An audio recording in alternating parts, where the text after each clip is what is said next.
RJ Balaji டைரக்ஷனில் சூர்யா 45 வந்து இன்னைக்கு ஃபர்ஸ்ட் லுக் போஸ்டரோட டைட்டில் ரிலீஸ் பண்ண போகிறோம் அப்படின்னு சொல்லிட்டு நேற்று அஃபிஷியலாக ஒரு போஸ்டர் விட்டுருந்தாங்க. அதுபடி பார்த்தீங்க அப்படின்னா இன்னைக்கு அந்த படத்துடைய டைட்டில் கருப்பு அப்படின்ற மாதிரி ஒரு போஸ்டர் வெளியே விட்டுருக்காங்க. அதில் என்ன இருக்குன்னு பார்த்தீங்க அப்படின்னா அந்த ஒரு போஸ்டரில் ஒரு பெரிய கத்தியை சூர்யா பிடிச்சிட்டு நிற்கிற மாதிரியும் பின்னாடி ஒரு சாமி சிலையெல்லாம் இருக்கிற மாதிரி இருக்குது. ஸோ கருப்பு அப்படின்னாவே ஒரு ஐயனார் லைக் அந்த மாதிரி ஒரு பிம்பத்தில் தான் போட்டுற மாதிரி இருக்குது. ஸோ அதுக்கு தகுந்த மாதிரி தான் கருப்பு அப்படின்ற மாதிரி வச்சுருக்காங்க. அது மட்டும் இல்லாமல் இந்த படத்தில் சூர்யா வந்து ஒரு வக்கீல் ரோலில் ப்ளே பண்ண போகிறதா அப்படின்ட்டு ஒரு அஃபிஷியலான நியூஸ் எல்லாம் நிறைய சொல்லிட்டு இருந்தாங்க.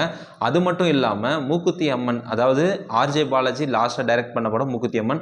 அதில் எப்படி நயன்தாராவை ஒரு சாமி ஒரு வேடத்தில் காமிச்சாங்களோ அந்த மாதிரி சூர்யாவை இந்த படத்தில் காமிக்கிறதுக்கு சான்சஸ் அதிகமாக இருக்குது. அது மட்டும் இல்லாமல் இந்த படம் ஒரு ஃபேமிலி என்டர்டைன்மெண்ட் படமாக இருக்கும் அப்படின்றதுல எந்த டவுட்டும் இல்லை. இந்த படத்துடைய போர்ஷன்ஸ் எல்லாம் பார்த்தீங்க அப்படின்னா ஷூட்டிங் மொத்தமாக முடிஞ்சிருச்சு.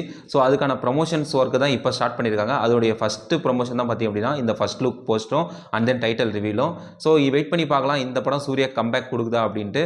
அது மட்டும் இல்லாமல் கங்குவா படத்துக்கு லாஸ்ட்டாக ஒரு 2 இயர்ஸாக அந்த படத்துக்கு ஷெட்யூல் பண்ணிட்டு ஒரு பெரிய படத்தில் நடிக்கிறேன்னு சொல்லிட்டு ஒரு ஃப்ளாப்பான படத்தை சூர்யா கொடுத்தாரு. அதுக்கடுத்து ரெட்ரோ படம் நல்லா இருந்தது ஓரளவுக்கு. பட் அந்த படமும் பெருசாக பேசுகிற மாதிரி அமையல. அதுக்கடுத்து தான் வாடிவாசலை வந்து இவர் ஃபுல்லாக நியூட்ரல் பண்ணிவிட்டு அதுவும் டூரேஷன் அதிகமாகும். ஸோ ஷார்ட் டூரேஷனில் இருக்கிற படங்கள்லாம் நிறைய எடுக்கலான்ற ஒரு கமிட்மெண்ட்டை ஃபிக்ஸ் பண்ணிட்டு தான் சூர்யா 45 ஆர்ஜே பாலாஜியோட சேர்ந்து நடிச்சிருக்காரு. ஸோ இந்த படம் வெயிட் பண்ணி பார்க்கலாம் எப்படி இருக்குன்னு சொல்லிட்டு. அது மட்டும் இல்லாமல் இந்த படம் கண்டிப்பாக ஒரு பிளாக் பஸ்டர் ஆகும் அப்படின்றது எந்த டவுட்டும் இல்லை.